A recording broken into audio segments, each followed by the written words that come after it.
Les gens l'oublient, mais en arrière de plusieurs applications médicales, il y a vraiment des concepts physiques, théoriques, fondamentaux. Nous, les physiciens, on est les spécialistes de ces concepts physiques-là. Et donc, la présence des physiciens médicaux dans les hôpitaux est en mesure de rehausser la qualité des soins qui est offerte aux patients.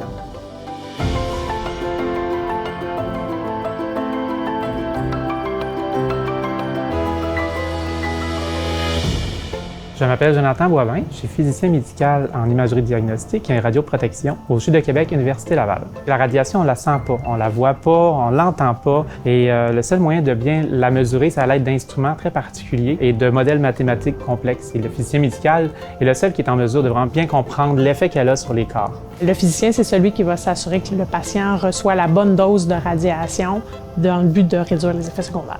Mon nom, c'est Janelle Morier, je suis physicienne médicale en radio-oncologie au CHU de Québec, Université Laval. On fait une différence pour les patients dans notre travail parce que, bien qu'ils ne nous voient pas toujours, les patients ils ont très peu souvent des contacts directs avec nous. Mais il y a toujours un physicien qui va passer sur l'ensemble des dossiers, s'assurer qu'il n'y a pas d'erreur, s'assurer qu'il n'y a pas de contre-indication avec des traitements passés. Les physiciens vont surtout être impliqués dans les cas où il y a une difficulté d'établir une procédure qui soit standard. Des collègues récemment se sont assurés qu'on était capable de traiter un patient qui avait un cœur mécanique. Il a fallu penser à une solution complète là, pour être capable de donner le traitement au patient, mais tout en s'assurant de protéger cet appareil-là, dans le fond, qui maintenait le patient en vie aussi. Là.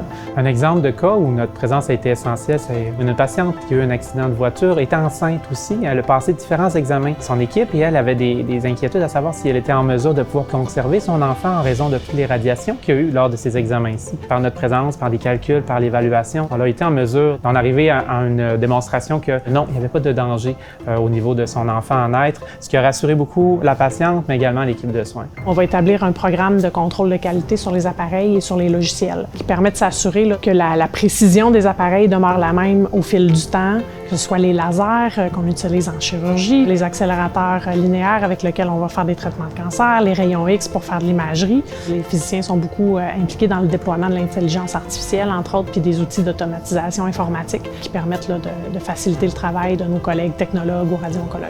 La physique médicale clinique, c'est vraiment un milieu enrichissant, qui évolue sans cesse, qui amène de nouvelles technologies, qui permet d'offrir les soins les plus précis, les plus sécuritaires possibles. On travaille avec tout le temps des équipements, des logiciels à la fine pointe de la technologie. On fait jamais la même chose, c'est pas routinier. Moi, ça fait déjà 20 ans que je fais ça, puis chaque jour est une journée différente, là, vraiment. Puis j'apprends des nouvelles choses constamment. Ce qui me rend le plus fier de mon travail, c'est de savoir que les patients qui sont traités sont vraiment bien soignés. On a un impact direct sur les patients, puis on le sent bien. On est un jalon essentiel, finalement, là, de la grande équipe de la cancérologie.